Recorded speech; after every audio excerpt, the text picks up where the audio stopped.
కూటమి ప్రభుత్వం వచ్చే ముందు మీకు విద్యుత్ ఛార్జీలు ఏమాత్రం మేము పెంచం, అవసరమైతే మేము తగ్గిస్తాం అని చెప్పారు.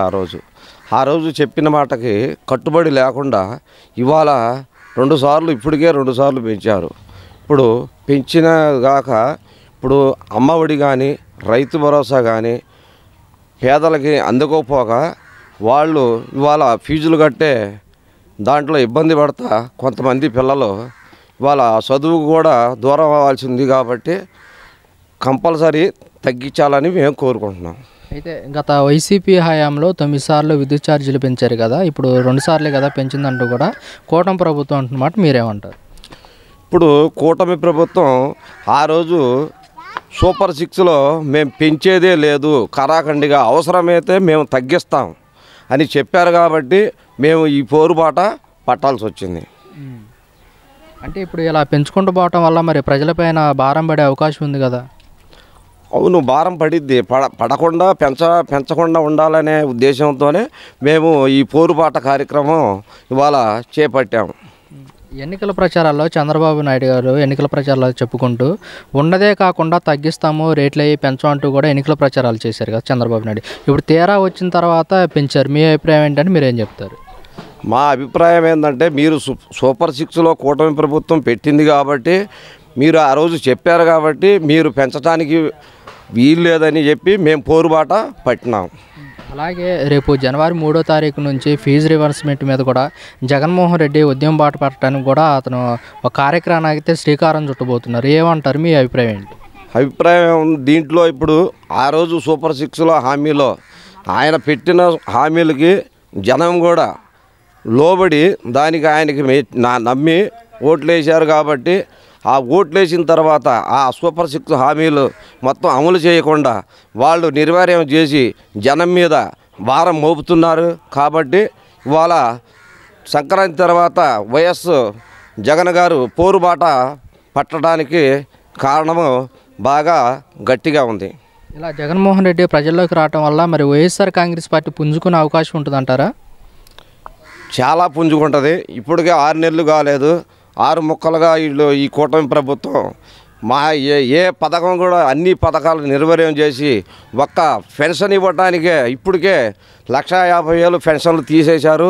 ఇంకా 1,50,000 పెన్షన్లు తీసేయాలని వాళ్ళు ఇప్పుడు ఇంకా దీంట్లో ఇప్పుడు సభాముఖంగా వాళ్ళు తీసేయాలని చూస్తున్నారు. కాబట్టి ఈ పోరుబాట రేపు జగన్ గారు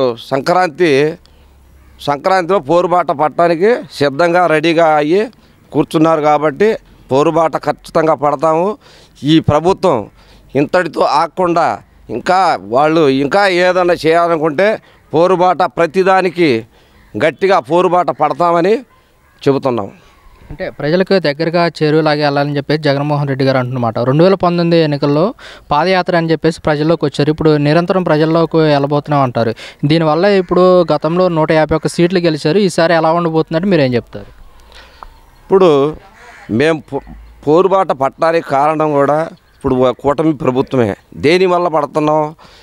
సూపర్ 6 హామీలు మీరు నెరవేర్చకుండా ఉండారు కాబట్టి ఈ పోరుబాట పట్టాల్సి వస్తుంది. మీకు 150 వచ్చినాయని మాకేం ఇది లేదు.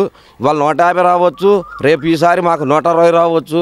దాని ఏముంది, ఎవరికి వచ్చేది వాళ్ళకి వస్తాయి. కాబట్టి ఇప్పుడు మీరు సజావుగా ప్రభుత్వాన్ని నడిపిస్తే ఎవరు ఏ పోరుబాట పట్టాల్సిన అవసరం లేదు. మీరు చెప్పిన హామీలన్నీ మీరు కరెక్ట్గా నెరవేరితే ఎవరు పోరుబాట పట్టేది లేదు. దానికి మీరు చేయట్లేదు కాబట్టి పోరుబాట పడుతుంది. అంతేగాని మీరు చేస్తే పోరుబాట ఎందుకు పడతాం?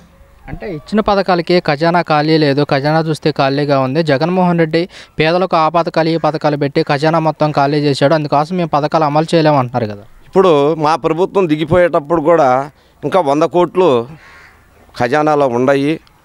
ఇప్పుడు ఆ రోజు మరి ఖజానాలో ఆ రోజు కూడా జగన్మోహన్ రెడ్డి గారు కూడా చేసినప్పుడు కూడా రూపాయి లేదు. లేకపోయినా సరే ఆయన చెప్పిన హామీలు ప్రతి ఒక్కటి ప్రతి మహిళకు, ప్రతి మనిషికి, ప్రతి రైతుకు, ప్రతి కార్మికుడికి అందరికీ అందేటట్టు చేశాడు. కాబట్టే ఇవాళ ఆయన మీరు చేయట్లేదు కాబట్టి ఆయన పోరుబాట పడతాడు. అంతేగాని మీరు చేస్తే పోరుబాట పట్టే అది అవసరం జగన్ గారికి కూడా లేదుగా. అంటే జగన్మోహన్ రెడ్డి వాళ్ళ పార్టీ నేతలకే కార్యకర్తలకే వాళ్ళ సొంత పార్టీ వాళ్ళకే ఇచ్చారు, కులమత భేదాలు చూపించారని చెప్పేసి కూడా కొంతమంది అంటున్నమాట, మీరేమంటారు? దానికి అట్టా ఏమీ లేదు. ఇప్పుడు వాళ్ళ జనంలోకి వెళ్ళి ప్రజల్ని అడగమనండి. ఇప్పుడు ఎవరు ఏ పార్టీ ఎవరు ఆ పార్టీ ఒకటి కుల మతాలకి అతీతంగా భేదంగా అందరికీ సమాన న్యాయం చేసిన జగన్మోహన్ రెడ్డి గారు ఒక్కడే ఇవాళ సమానంగా చేసింది. ఎవరూ చేయలేకపోయారు, ఆయన ఒక్కడే చేశాడు. అంతేగాని అవన్నీ అబద్ధాలు, అవన్నీ ఏదో ఊరక పనికిరాట్ల మాటలు మాట్లాడి ఏదో కాలక్షేపం చేయటం తప్ప ఏం లేవు.